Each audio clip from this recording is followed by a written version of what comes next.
इनके सभी पदाधिकारी पूरे प्रदेश और जहां भी इनका संगठन है सभी पदाधिकारी आए हैं।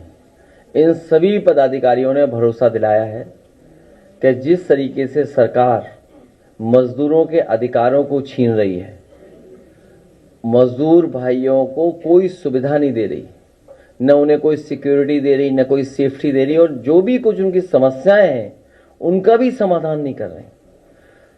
जिस तरीके से किसान का एक्सप्लॉयटेशन है चरम सीमा पर, उससे ज्यादा एक्सप्लॉयटेशन हमारे मजदूर भाइयों का हो रहा है। और अलग अलग स्थान पे अलग अलग तरीके से मजदूर भाइयों से काम भी ले रहे हैं, लेकिन जो उन्हें सम्मान मिलना चाहिए, जो उनके अधिकारों के तहत जो सुविधाएं मिलनी चाहिए, वो भी सरकार सुविधाएं नहीं दे रही है। अगर देश की अर्थव्यवस्था आगे बढ़नी है, बिना मजदूरों के स्वाभिमान को, सम्मान को बढ़ाए कैसे अर्थव्यवस्था आगे बढ़ेगी। आज भी मैं पढ़ रहा था कि रिपोर्ट ये आई है कि चौथे नंबर पर अर्थव्यवस्था देश की बनने जा रही है। अगर हमारा मजदूर दुखी हो, मजदूर संकट में हो, किसान की आर्थिक स्थिति ठीक ना हो, और उस समय हम ये दावा कर रहे हो कि दुनिया में हमारी अवस्था क्या पहुंचने जा रही, किस स्थान पे हमारी अर्थव्यवस्था पहुंचेगी, ये सवाल खड़ा करता है। इसलिए मैं मजदूर भाइयों की समस्याओं का जो आज इन्होंने एक पॉलिटिकल चार्ट बनाया है, पॉलिटिकल कैलेंडर बनाया है, उसके तहत हमारे मजदूर सभा के लोग काम करेंगे।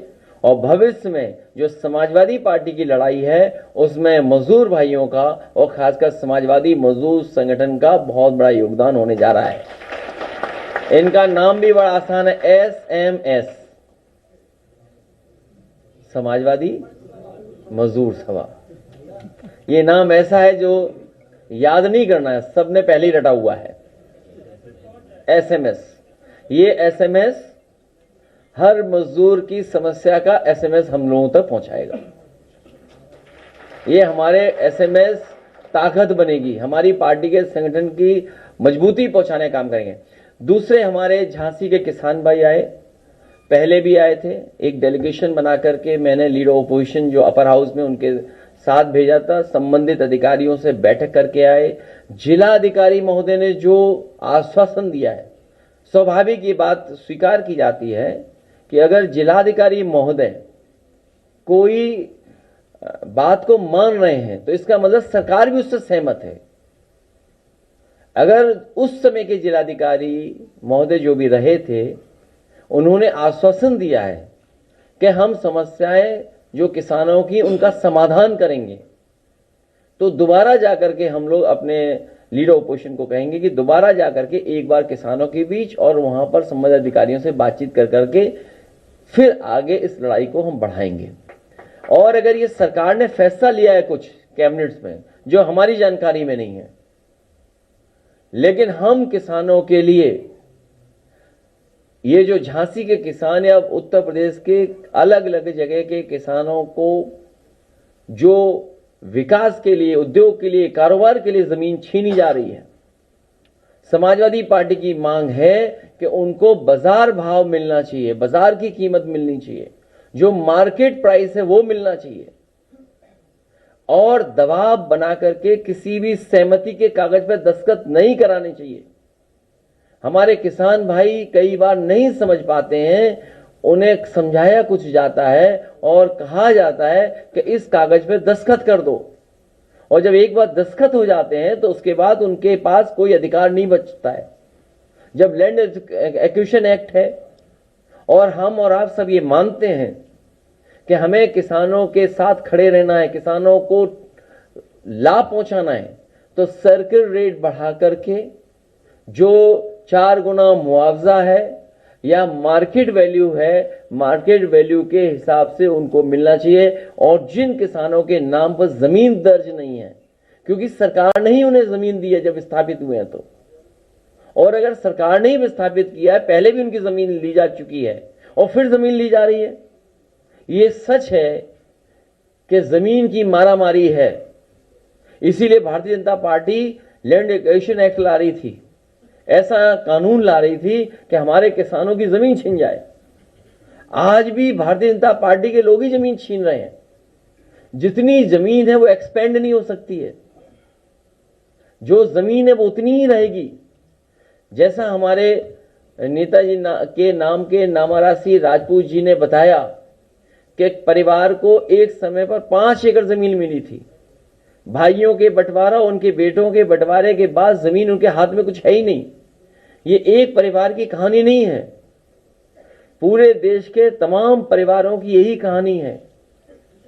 और इसलिए भी ये संकट का समय, क्योंकि जमीन एक्सपेंड नहीं हो सकती। जो इंफ्रास्ट्रक्चर बन रहा है, जो विकास हो रहा है, उससे जमीन और कम होती जा रही है। आप लोगों को याद होगा, नेताजी हमेशा कहते थे कि जमीन सिकुड़ रही है। जितनी सड़कें बनेंगी, जितना इंफ्रास्ट्रक्चर काम होगा, हमारी जमीनें उतनी ही कम हो जाएंगी। कभी किसी ने पुराना लखनऊ देखा होगा, तो लखनऊ छोटा सा शहर रहा होगा, जहां से ये लोग चल कर गए बबीना। मैं समझता हूं जिस समय बबीना बना होगा, जो कैंटोनमेंट एरिया आमड के लिए निश्चित किया गया, झांसी और बबीना के बीच में हो सकता है सुनसान जगह रही हो, लेकिन आज बबीना और झांसी की जमीनों की कीमतों में कोई फर्क नहीं है, ज्यादा ही होगा एक दूसरे के से लगभग। इसलिए हमारे किसानों के साथ धोखा ना हो। झांसी के किसानों की हम मदद करना चाहते हैं। हम चाहते हैं किसानों को मार्केट प्राइस पैसा मिला जाए। और भारतीय जनता पार्टी को याद रखना चाहिए, भगवान प्रभु श्री राम जी की धरती पर जो इन्होंने भेदभाव किया था, उसी की वजह से भगवान श्री राम जी ने उनको चुनाव वहां से हरवा दिया था। अयोध्या के लोगों की, गरीबों की जमीनें भारतीय जनता पार्टी के लोगों ने छीनी थी, लूट की थी, उसमें मुनाफा कारोबार करने का काम किया था। उसी का परिणाम यह हुआ कि प्रभु श्री राम जी ने भारतीय जनता पार्टी को अयोध्या की धरती से हरा दिया था और पूरे देश में एक संदेश दिया था कि कम्युनल पॉलिटिक्स का अंत होगा, कम्युनल पॉलिटिक्स और आगे नहीं बढ़ सकती है। झांसी के लोग, किसान भाइयों से भी कहूंगा, इन भारतीय जनता पार्टी को सबक सिखाएं। पूरे बुंदेलखंड के लोग सबक सिखाएं, क्योंकि वहां पर जा करके भारतीय जनता पार्टी ने झूठ बोला है। मिसाइल बनाएंगे, फाइटर पायलट, वो फाइटर एयरक्राफ्ट बनाएंगे। आज अगर गोला बारूद, तोप, गोली, बंदूक बन गई होती तो हमें बाहर से नहीं मंगाना पड़ता कुछ भी। हमारे बुंदेलखंड में मिसाइलें बन गई होती तो हमें रशिया से मिसाइल नहीं मंगानी पड़ती, दूसरे देशों की तरफ नहीं देखना पड़ता। बताओ कब कहा था कि हम मिसाइल्स बनाएंगे, आप याद कीजिए। लेकिन सुनने में आया है कि वो होम मिनिस्ट्री से कोई एक आया है चिट्ठी कि अब कोई बात नहीं कर सकता है डिफेंस को लेकर के, इसलिए हम अपने शब्द वापस ले रहे हैं। लेकिन भारतीय जनता पार्टी ने वादा ये किया था कि हम मिसाइल्स बनाएंगे, तोप बनाएंगे, टैंक बनाएंगे, राइफलें बनाएंगे, SLR बनाएंगे, मशीन गन्स बनाएंगे, न जाने क्या क्या बनाएंगे। लेकिन सुनने में आ रहा है झांसी में या बुंदेलखंड में कहीं भी सुतली का बम भी नहीं बनाया इन्होंने, और जमीन ले ली किसानों की। इसलिए इन किसानों के साथ धोखा ना हो, इन किसानों के साथ बेईमानी ना हो। अपने किसान भाइयों को हम कहते हैं, समाजवादी सरकार बनवाइए, मार्केट प्राइस से आपको मुआवजा दिलाने का काम करेंगे और सरकार के किसी कागज पे दस्तखत ना करें, सरकार के किसी कागज पे दस्तखत न करें। आज जब मैं सुबह सुबह उठा, सुबह ही सुबह 6:15 के बाद एक खबर आई कि आगरा में अमन यादव का इनकाउंटर कर दिया गया। जैसे ही मैं उठा और कुछ देर बाद वो फ्लैश होना शुरू हो गई न्यूज, तो पता नहीं क्या मेरे मन में आया कि ये असली इनकाउंटर नहीं है, ये फेक इनकाउंटर है। तभी देखा मैंने कि आगरा से कार्यकर्ता का फोन आ रहा है। मैंने फोन उठा लिया तो जानकारी हुई कि सरकार के लोगों ने उसका गलत नाम चलवाया है। जो सरकार इनकाउंटर कर रही हो और उसका असली पूरा नाम न जानती हो, तो बताओ फेक इनकाउंटर है कि नहीं है? जो सरकार असली पूरा नाम भी नहीं जानती है, ये जाति विशेष, खासकर हम सबको और खासकर समाजवादियों को, क्योंकि जैसा हमारे किसान भाई कह रहे थे, उन्हें पीड़ा है, जिसको पीड़ा है, तकलीफ है, उसके साथ पीडीए है, पीडीए है उनके साथ। जाति विशेष को बदनाम करने के लिए इन्होंने नाम जानबूझ करके चलवाया। जब मैंने वहां के लोकल पत्रकार साथियों से पूछवाया कि आखिरकार ये नाम क्यों लिखा गया, क्यों फ्लैश किया गया, तो उन्होंने कहा कि पुलिस के हैंडल पे ट्वीट किया गया था या मैसेज गया था। मैंने तत्काल उससे कहा कि उस मैसेज की स्क्रीनशॉट मांगिए, तो उसके बाद उसने स्वीकार किया प्रेस के लोगों कि उसे मौखिक बताया गया था। पुलिस के किसी बड़े अधिकारी ने उसे ब्रीफ किया था पत्रकारों को। इसलिए समाजवादी पार्टी की मांग है, जिसका असली नाम भी नहीं सरकार जानती है, पूरा नाम, ऐसे अधिकारी को तत्काल निलंबित करना चाहिए जो बदनाम करना चाहता है। ये आपराधिक कृत्य है। मुझे खुशी है इस बात की, यहां जितने चैनल अखबार वाले बैठे जिन्होंने पहले वो नाम फ्लैश किया था, उन सब ने वो नाम बदल दिया। मैं अपने प्रेस के साथियों का धन्यवाद देना चाहता हूं। नाम बदल दिया, इसका मतलब उन्हें पता है कि पीडीए की सरकार आ रही है।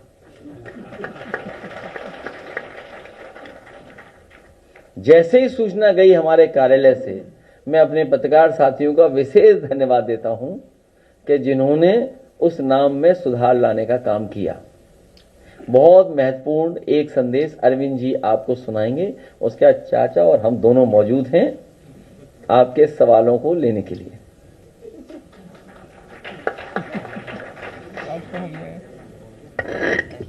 माननीय राष्ट्रीय अध्यक्ष जी,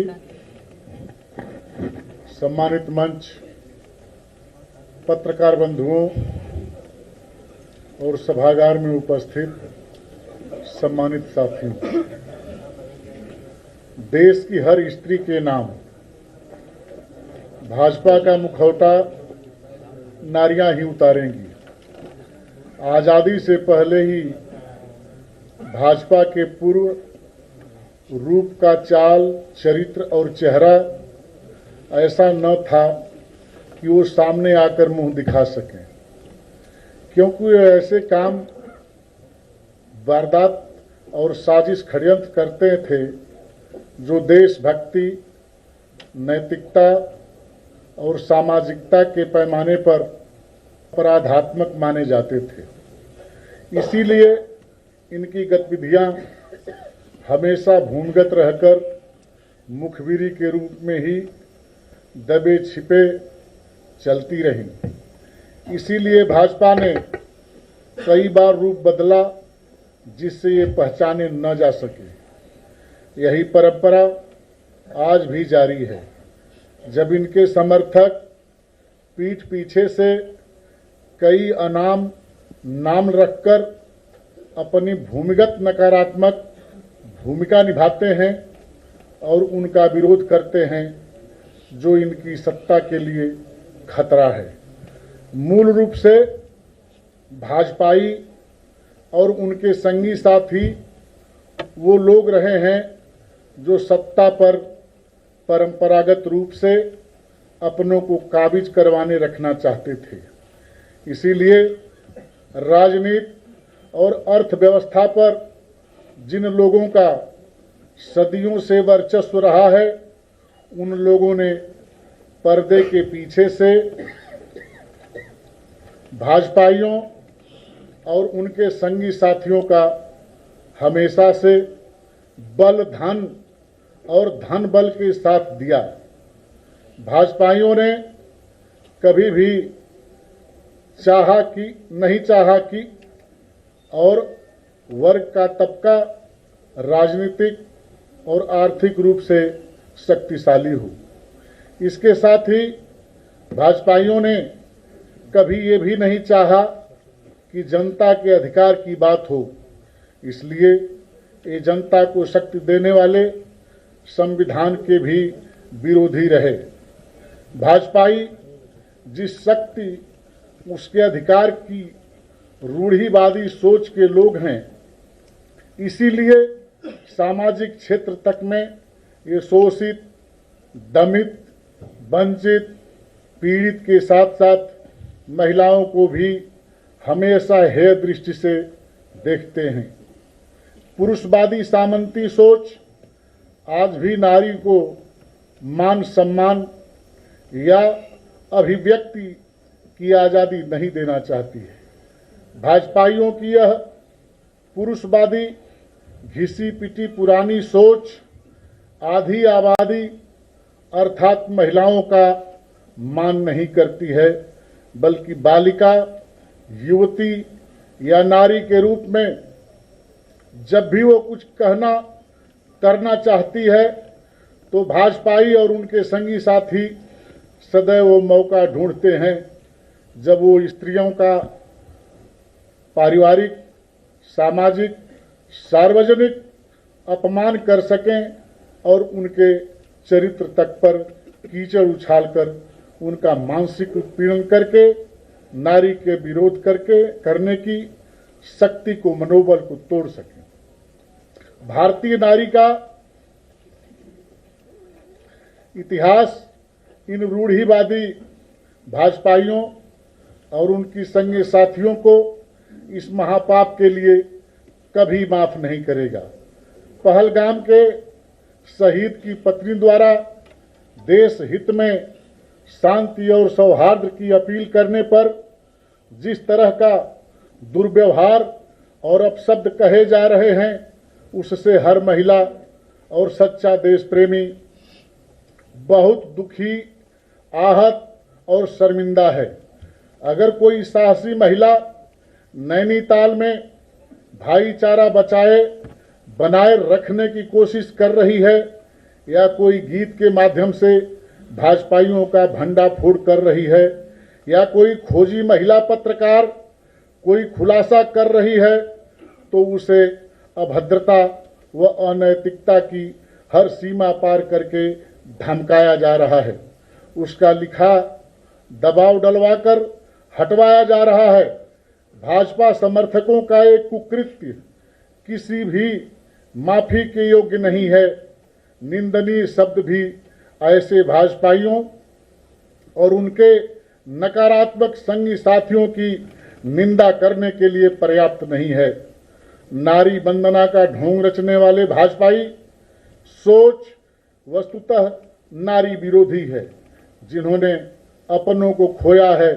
असीम दुख की इस घड़ी में उनके साथ खड़े होने का समय है। जो साहस दिखा रही है, ऐसी महिलाओं के समर्थन में खुलकर सामने आने का समय है। भाजपाइयों और उनके संगी साथियों की नारी विरोधी सोच और संकीर्ण विचारधारा को उजागर करने का वक्त आ गया है। आज देश की हर बालिका, युवती का यही ऐलान है। हम भाजपा का महिला विरोधी चेहरा सबके सामने लाएंगे। सच्चाई तो ये है कि जो नारी के मान, गरिमा व प्रतिष्ठा का सम्मान नहीं करता है, वो और उसका व्यवहार न तो भारतीय हो सकता है और न ही मानवीय। भाजपा को अपने नाम में भारतीय लगाने का नैतिक अधिकार भी नहीं है। इस संदर्भ और परिप्रेक्ष्य में हमारी पुरजोर अपील है कि महिला आयोग शाब्दिक औपचारिकता न निभाए और अगर कहीं है तो अपनी शक्ति दिखाए। कहीं है, कोई है। बहुत बहुत धन्यवाद।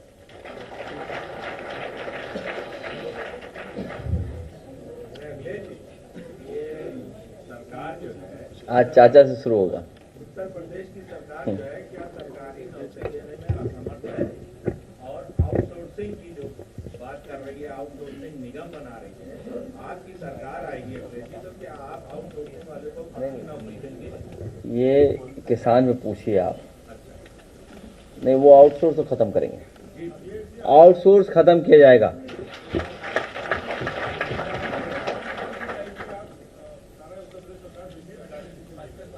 क्या आया तो हमारा एक काम मान लो, हमारा भी कहना मान लो। आज ऐसा है, हर दिन हम ये पढ़ते हैं अखबारों में, और कई बार आप लोगों ने भी लिखा होगा कि जेपी नायसी बिक रहा है। हम आज आपके सामने कह रहे हैं कि जब सब बीजेपी बेच ही रही है तो हम समाजवादी पार्टी के लोग मिलकर के जेपी नायसी को लेना चाहते हैं।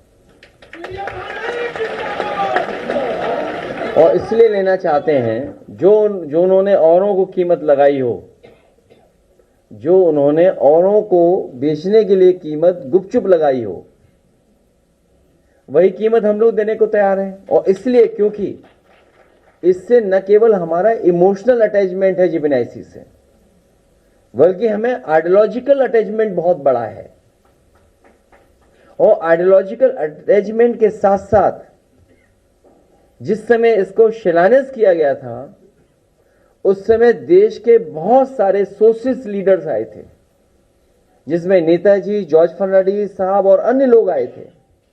और मैं ये दावा करता हूं कि जेपी नायसी और खासकर जो जयप्रकाश जी का म्यूजियम बना है, देश में किसी पॉलिटिकल लीडर का ऐसा म्यूजियम नहीं बना जो समाजवादियों ने जयप्रकाश जी को समर्पित किया है लखनऊ में। इसलिए न केवल हमारे साथ आइडियोलॉजिकल और इमोशनल, बल्कि हमारी ये उपलब्धि भी है कि एक नेता की लेगेसी को कैसे हम अगली पीढ़ी तक लेकर जाएं। इसलिए जब सब बीजेपी बेच रही है तो हम ये खरीदना चाहते हैं समाजवादी लोग मिलकर के। पूरे प्रदेश और देश के समाजवादियों से मैं अपील करूंगा कि वो हमें चंदा भी देंगे और हम ये लेना चाहते हैं। अगर सरकार को बेचने में दिक्कत हो, उनके पास तमाम एक्सपर्ट अधिकारी हैं। जैसे जब इन्हें मॉल बेचना था, प्लासियो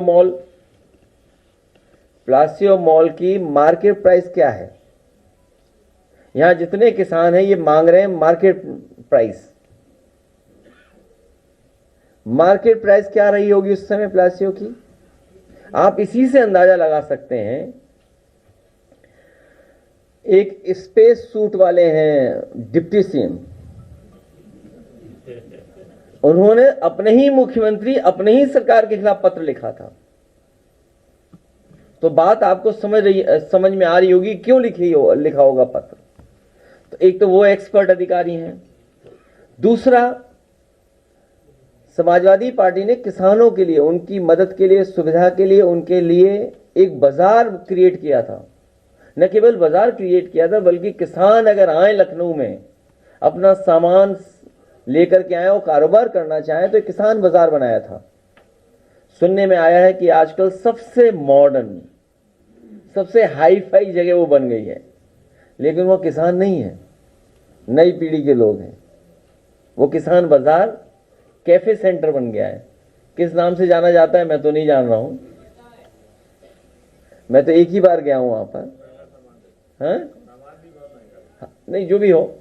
और उसके बगल में एक किसानों को रुकने की जगह थी, जिसमें होटल बन गया है बहुत बड़ा लाल रंग का। वो देखिए, लाल रंग हमारा था।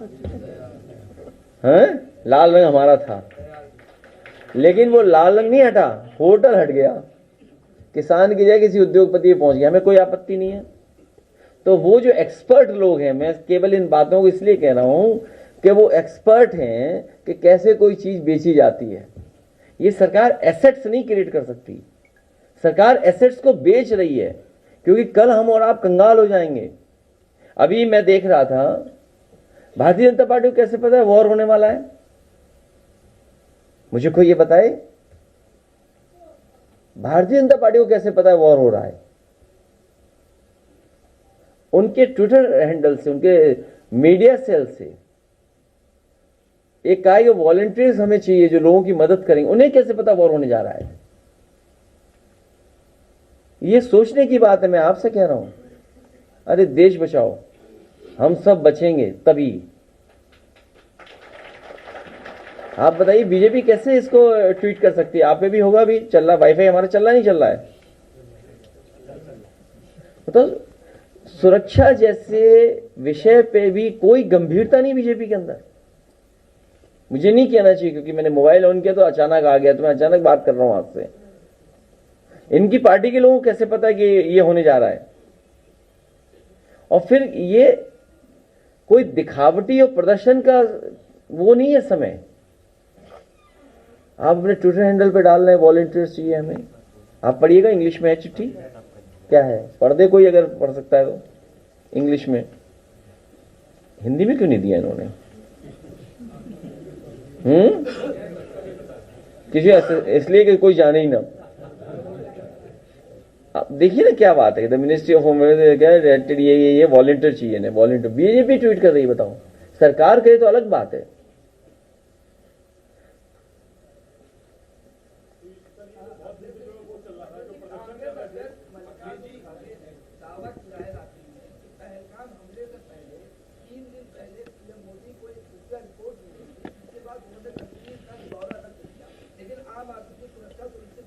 अब वो विषय नहीं है, अब विषय ये है कि मॉक ड्रिल होने जा रही है। अब विषय वो खत्म हो चुका है। अब सब ने जब ये आश्वासन दे दिया है और सरकार के पक्ष में खड़े हो गए हम सब कि सरकार जो करेगी, जो ठोस कदम उठाना चाहे उठाएं, तो अब पुराने सवाल नहीं खड़े हो सकते हैं। हालांकि मुझे कांग्रेस पार्टी के बारे में नहीं कहना, वो सीनियर लीडर हैं, लेकिन हम सब ने मिलकर के सरकार को यही आश्वासन दिलाया है, भरोसा दिलाया कि आप ठोस कदम उठाइए, हम आपके साथ हैं। अब तो मॉक ड्रिल होने जा रही है, इसलिए लाइट वाइट जो इंस्ट्रक्शंस हों वो आप भी जारी कर देना, तो हम लोग फॉलो करेंगे। और जो सरकार कहे वो मान लेना आप भी। सरकार मॉक ड्रिल कर रही है, वहीं पे काफगंज जा रहे थे, आज रामजीलाल सोम को रोक दिया गया है और उनको छावनी बना दिया गया पूरे घर को, और जाने नहीं दिया जा रहा पीड़ितों से मिलने के लिए। इसको कैसे आप आगरा में, अभी न्यूज़ नहीं है मेरे पास, आगरा में मुझे किसी ने न्यूज़ दी थी और आपके किसी अखबार ने लिखा है कि 7 दिन के अंदर पिछले कई दिनों से जाने कितने मर्डर हुए वहां। बड़े पैमाने पे मर्डर हुए हैं आगरा में।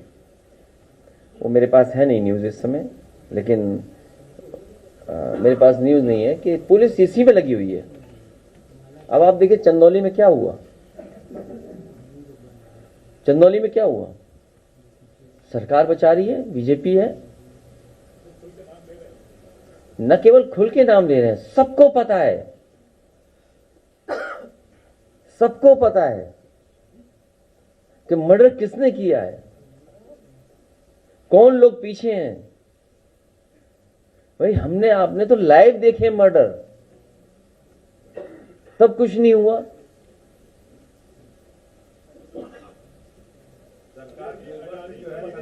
है? अरे हम खुद खरीदना चाहते, जेब में ना ऐसी उल्टी बातें कर रहे हैं आप। देखिए सरकार क्यों लाए वो लोग, बीजेपी की सरकार क्यों लाए, अब बिकेगा सब। मुख्यमंत्री योगी आदित्यनाथ जी ने अधिकारियों को आदेश, भाई सरकार क्यों लाए आप लोग, हम सब लोग क्यों लाए सरकार? जब हम लोग बता रहे थे कि भारतीय जनता पार्टी सब बेच देगी, हम तो सदन में कह रहे थे कि मॉल बिक गया, हमने सदन में कहा कि किसान बाजार बिक गया। तो सरकार बेचने वाली है, ये बनाने वाली नहीं है। ये एसेट्स नहीं क्रिएट करेगी, जो आपके सरकार के एसेट्स हैं उनको सबको बेच देगी। चाचा भी हैं और परिवहन का सवाल है। आप कह रहे हैं एसेट्स बेची जा रही हैं। 19 कार्यशालाओं को 3 महीने पहले निजीकरण हो गया, उसके बाद भी अखबार में न्यूज नहीं आई। लखनऊ के अवध डिपो में अखिलेश जी 57 बसें हैं, जिसमें से ज्यादातर बसें ब्रेकडाउन और ऑफ रोड रह रही है। काफी ज्यादा यात्रियों को दिक्कत भी हो रही है। एक निजी कंपनी को टेंडर दिया गया है, चाचा बताओ। निजी कंपनी रोज कार्यशाला से बस रास्ते में ब्रेकडाउन, क्या कहेंगे? अब चाचा चाचा आपकी दे जवाब इसका। बसों पे हमें चिंता नहीं है। देखिए जब सभी बेचा जा रहा है तो बसें भी बेची जा रही हैं।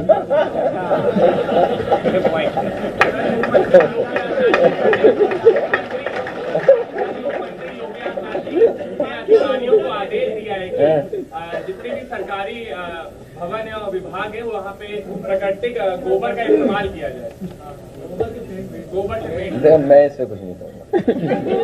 गोबर से याद आया, उन्नाव के काशी महाराज ने कहा है कि काशी महाराज ने कहा कि अखिलेश के दिमाग में गोबर भरा है, उनको समझाना करते हैं। साक्षी जी जब मिलेंगे हम उन्हें प्रणाम भी करेंगे और हम पूछेंगे जरूर उनसे। देखो मैं सच बताऊंगा आपको, आप नहीं जानती कुछ भी। जिस दिन हम चाहेंगे साक्षी महाराज जी समाजवादी पार्टी में आ जाएंगे। आप जानती नहीं हो कुछ। सच बता रहा हूं मैं आपको, आप पूछ लो फोन मिला के। हम लोग जिस दिन चाहेंगे उसी दिन साक्षी महाराज जी समाजवादी पार्टी में आ जाएंगे। हम जिस दिन उनसे अपील करेंगे, निवेदन कर लेंगे कि यार छोड़ो उसको, अब हमारे साथ आइए, लड़ाई बड़ी है पीडीए की, जातीय जनगणना की, वो हमारे साथ खड़े दिखाई देंगे। और सच्चाई बता दो, उन्हीं के दबाव में जातीय जनगणना हुई है।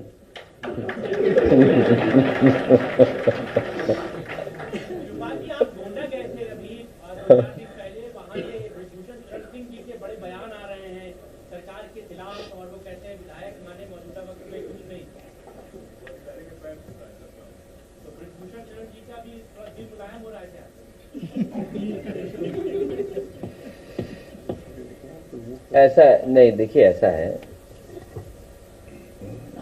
चाचा के संबंध सबसे अच्छे हैं। और कोई बात बताऊं?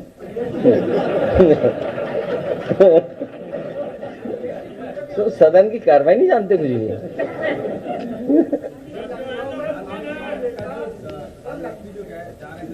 सॉरी, नहीं देखिए उस पे, देखिए आज तक अखबार और टीवी, आज तक है, कौन सा है? आज तक है। देखिए आज तक को ज्यादा उलझाना नहीं चाहिए। आपने भी हमारा कहना माना। आज तक ने चलाया कि अमन यादव, तो आज तक को बताया कि तुम गलत कर रहे हो, तो उन्होंने नाम बदल दिया और खेद भी प्रकट कर दिया। वो खेद वाली लाइन पढ़ो जरा, लाओ हमें। आज ही खेद प्रकट है। मैं इनका धन्यवाद देता हूं कि इन्होंने जो गलती की उसके लिए खेद प्रकट किया। खेद प्रकट किया था शायद आपने, हाँ कर दिया। वो लाइन है खेद वाली लाइन नहीं मेरे पास है, नहीं। हाँ ये रही खेद वाली लाइन। तो आज तक ने गलत नाम डाल दिया था, अमन यादव की जगह अमन यादव डाल दिया था। तो हम लोगों ने शिकायत की, तो आज तक ने स्वीकार की कि उनसे गलती हो गई, तो उन्होंने खेद भी डाला उसमें बाद में। इस खबर के पहले वर्जन में आरोपी का नाम अमन यादव छप गया था। इस गलती के लिए हमें खेद है। तो मैं आज तक को बहुत धन्यवाद देता हूँ।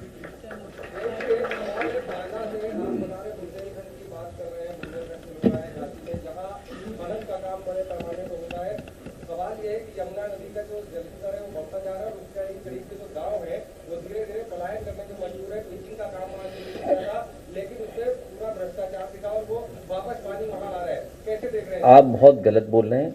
आदरणीय योगी मुख्यमंत्री जी बहुत ही ईमानदार हैं। आप सब बात गलत बोल रहे हैं। ये खनन में चोरी नहीं हो सकती। जी कल किसान राजधानी लखनऊ में प्रदर्शन कर रहे थे, उस समय उन्होंने कहा कि योगी जी झूठ बोलते हैं। नहीं ये मत बोलो। गन्ना किसानों तमाम बड़े वादे की वीडियो तक दिखाई है। नहीं ये गलत बोल रहे हैं आप। हमारे मुख्यमंत्री योगी जी सच के अलावा कुछ नहीं बोलते। गन्ना किसानों को मूल्य नहीं मिला, सच के अलावा कुछ नहीं बोलते। जाने वाले की तारीफ करते रहो, जाने वाले हैं।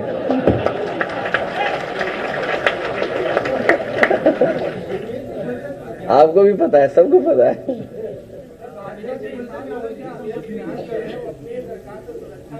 हैं?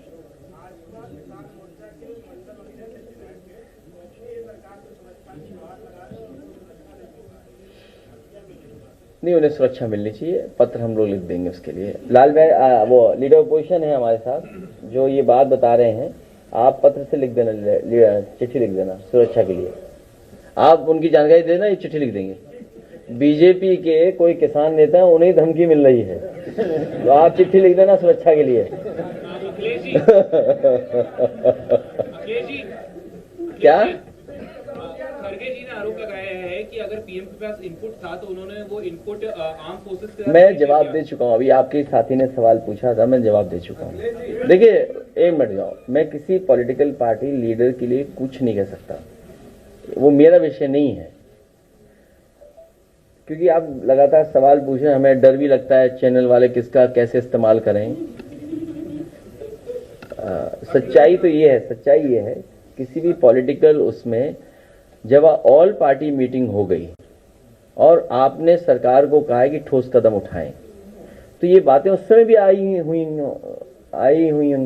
या फिर एक बार और फिर ऑल पार्टी मीटिंग हो जाए। क्योंकि जब देश में मॉक ड्रिल हो रही है, वॉर के लिए मॉक ड्रिल हो रही है, तो ये विषय उठना बिल्कुल बंद होना चाहिए। अब मेरी लड़ाई करा दोगे आप?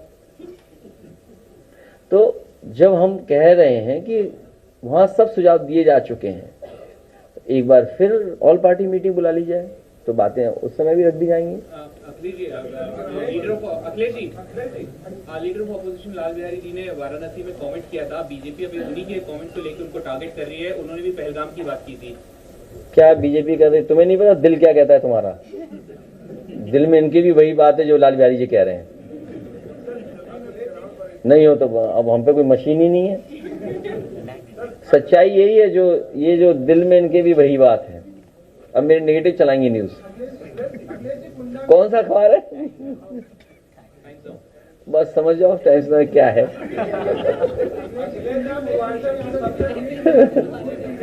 देखिए, अभी ये विषय नहीं उठानी चाहिए। देखिए, आपको भी गाइडलाइन आ गई है होम मिनिस्ट्री की। मैं अपने पत्रकार साथी से कहूंगा, ये कौन सा चैनल बताया था आपने?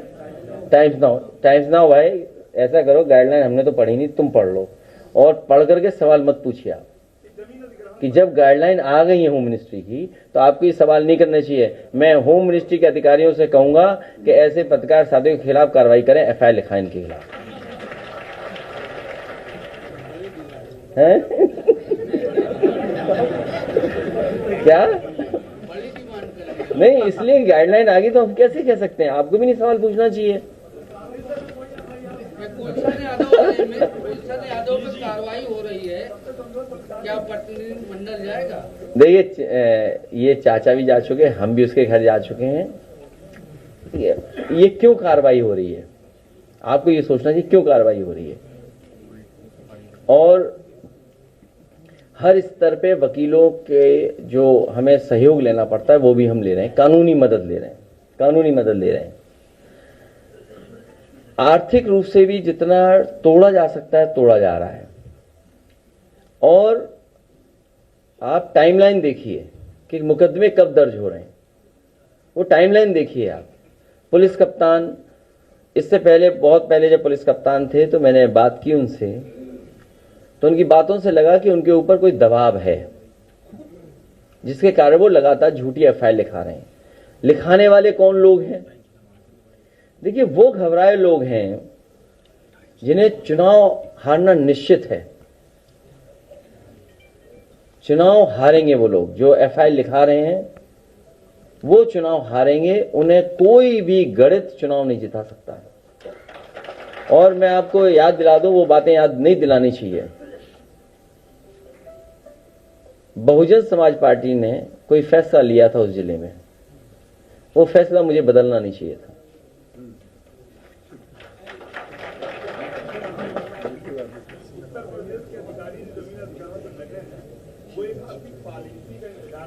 क्या चीज? जानकारी किसकी? जमीन अधिग्रहण के अधिकारी जो वर्तमान में, हाँ वो आपकी लखनऊ आगरा पॉलिसी थी जमीन अधिग्रहण की। कहते हैं देख- लिखित में तो थी, लेकिन अखिलेश जी की कोई अलग से पॉलिसी पीसफुल ट्रांसफर हो गया था। हम तलाश रहे हैं, हमको मिल नहीं रही वो कभी उन्हें नहीं मिलेगी कि उसके लिए दिल बड़ा होना चाहिए। आपने सुना नहीं, मुख्यमंत्री जी कह रहे थे कि शामली से लेकर के हम एक्सप्रेसवे बनाने जा रहे हैं आसाम में सिलचर तक। अब उन्होंने भारत का नक्शा नहीं देखा। कुछ देर बाद यूपी खत्म हो जाता है, बिहार और दूसरे स्टेट्स, झारखंड हो सकता है बीच में पड़े और फिर पड़े जाके कलकत्ता, फिर वहां आगे पड़े जाकर। तो सोचिए, उत्तर प्रदेश के मुख्यमंत्री ये ऐलान कर रहे हैं कि हम एक्सप्रेसवे बनाएंगे दूसरे प्रदेश में। अपने प्रदेश में तो बना नहीं रहे। मैं समझता हूं मैंने पत्रकार साथियों को बहुत समय ले लिया है। अखिलेश जी एक सवाल है, अखिलेश जी तुम्हारा ही मन नहीं जाने का लगातार आप 10 करोड़ रुपए की मांग कर रहे थे। है? पहलगाम में जो लोग मारे गए, आप लगातार 10 करोड़ रुपए की मांग कर रहे थे उनके मृतक परिजनों के लिए, और वो लोग शहीद दर्जे की मांग कर रहे हैं अखिलेश जी। ये सबसे पहले हम ही लोगों ने कहा कि देखिए जो शहीद हुए हैं पहलगांव में, उन सभी परिवारों की मदद होनी चाहिए, शहीद घोषित होने चाहिए और सरकार को 10 करोड़ से उनकी मदद करनी चाहिए।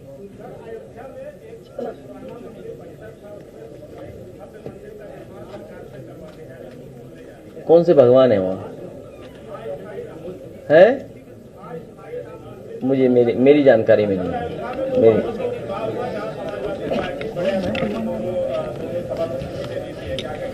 अभी कुछ नहीं कहेंगे, अब आपको जाने के लिए कहेंगे। आइए किसान, अरे रुक जाइए, अरे कोई एक बहुत अच्छा स्कल्पचर है, हिंदी में स्कल्पचर जो मूर्तिकार है, वो कुछ बना के निगम जी के परिवार के भतीजे हैं, दीपक निगम, और उनके साथ 2 लोग हैं, कृपा करके आ जाएं यहाँ। और मजदूर सभा हमारे लिए एक माला लाई है, मजदूर सभा 2 माला लाई है। मजदूर सभा के लोग बैठेंगे, बाकी लोग वहीं बैठिए, सबके बैठिए, बाद में मिलेंगे, बाद में।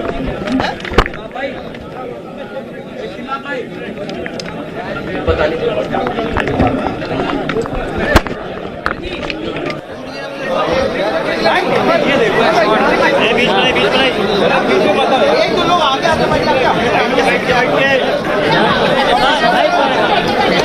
अरविंद जी, उसके बाद आप सवाल पूछ लेना, चाहे हमसे चाहे चाचा जी से, ठीक है? मैं अपने पत्रकार साथियों का बहुत बहुत धन्यवाद देता हूं, साथ ही साथ मजदूर सभा के हमारे जितने भी पदाधिकारी हैं जो यहाँ पर मौजूद हैं, इनके सभी पदाधिकारी पूरे प्रदेश और जहाँ भी इनका संगठन है, सभी पदाधिकारी आए हैं। इन सभी पदाधिकारियों ने भरोसा दिलाया है कि जिस तरीके से सरकार मजदूरों के अधिकारों को छीन रही है, मजदूर भाइयों को कोई सुविधा नहीं दे रही, न उन्हें कोई सिक्योरिटी दे रही, न कोई सेफ्टी दे रही, और जो भी कुछ उनकी समस्याएं हैं उनका भी समाधान नहीं कर रहे।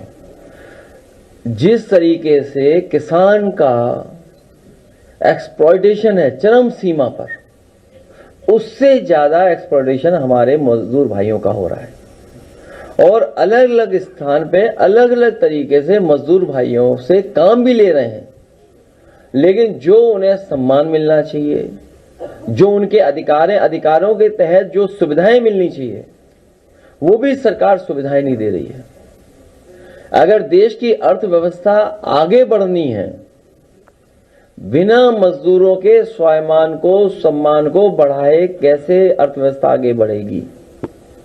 आज भी मैं पढ़ रहा था कि रिपोर्ट ये आई है कि 4थे नंबर पर अर्थव्यवस्था देश की बनने जा रही है। अगर हमारा मजदूर दुखी हो, मजदूर संकट में हो, किसान की आर्थिक स्थिति ठीक ना हो, और उस समय हम ये दावा कर रहे हो कि दुनिया में हमारी अवस्था क्या पहुंचने जा रही, किस स्थान पे हमारी अर्थव्यवस्था पहुंचेगी, ये सवाल खड़ा करता है। इसलिए मैं मजदूर भाइयों की समस्याओं का जो आज इन्होंने एक पॉलिटिकल चार्ट बनाया है, पॉलिटिकल कैलेंडर बनाया है, उसके तहत हमारे मजदूर सभा के लोग काम करेंगे, और भविष्य में जो समाजवादी पार्टी की लड़ाई है उसमें मजदूर भाइयों का और खासकर समाजवादी मजदूर संगठन का बहुत बड़ा योगदान होने जा रहा है। इनका नाम भी बड़ा आसान है, SMS, समाजवादी मजदूर सभा। ये नाम ऐसा है जो याद नहीं करना है, सबने पहले ही रटा हुआ है, SMS।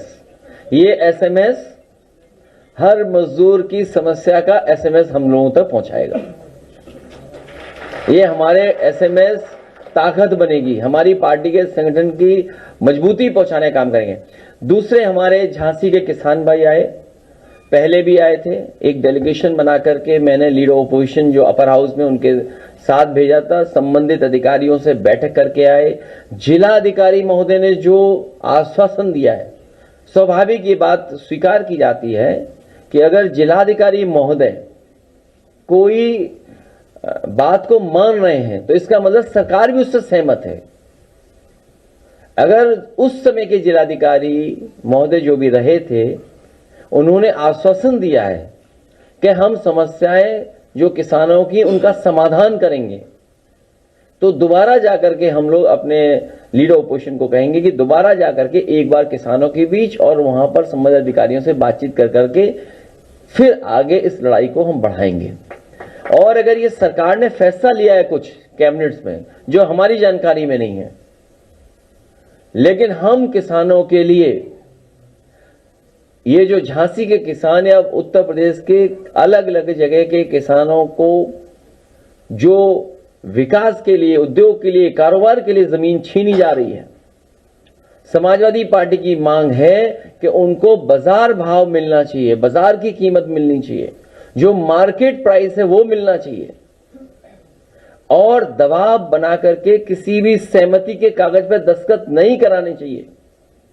हमारे किसान भाई कई बार नहीं समझ पाते हैं, उन्हें समझाया कुछ जाता है और कहा जाता है कि इस कागज पर दस्तखत कर दो, और जब एक बार दस्तखत हो जाते हैं तो उसके बाद उनके पास कोई अधिकार नहीं बचता है।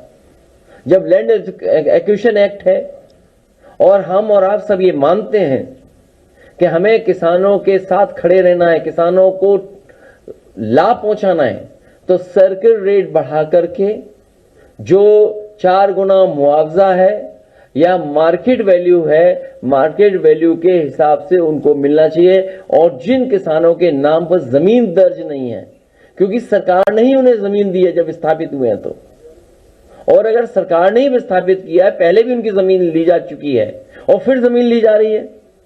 ये सच है कि जमीन की मारामारी है, इसीलिए Bharatiya Janata party land acquisition act ला रही थी, ऐसा कानून ला रही थी कि हमारे किसानों की जमीन छीन जाए।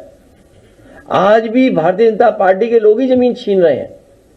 जितनी जमीन है वो एक्सपेंड नहीं हो सकती है, जो जमीन है वो उतनी ही रहेगी। जैसा हमारे नेताजी के नाम के नामारासी राजपूत जी ने बताया कि परिवार को एक समय पर 5 एकड़ जमीन मिली थी, भाइयों के बंटवारा, उनके बेटों के बंटवारे के बाद जमीन उनके हाथ में कुछ है ही नहीं। ये एक परिवार की कहानी नहीं है, पूरे देश के तमाम परिवारों की यही कहानी है। और इसलिए भी ये संकट का समय, क्योंकि जमीन एक्सपेंड नहीं हो सकती। जो इंफ्रास्ट्रक्चर बन रहा है, जो विकास हो रहा है, उससे जमीन और कम होती जा रही है। आप लोगों को याद होगा, नेताजी हमेशा कहते थे कि जमीन सिकुड़ रही है, जितनी सड़कें बनेंगी, जितना इंफ्रास्ट्रक्चर काम होगा, हमारी जमीनें उतनी ही कम हो जाएंगी।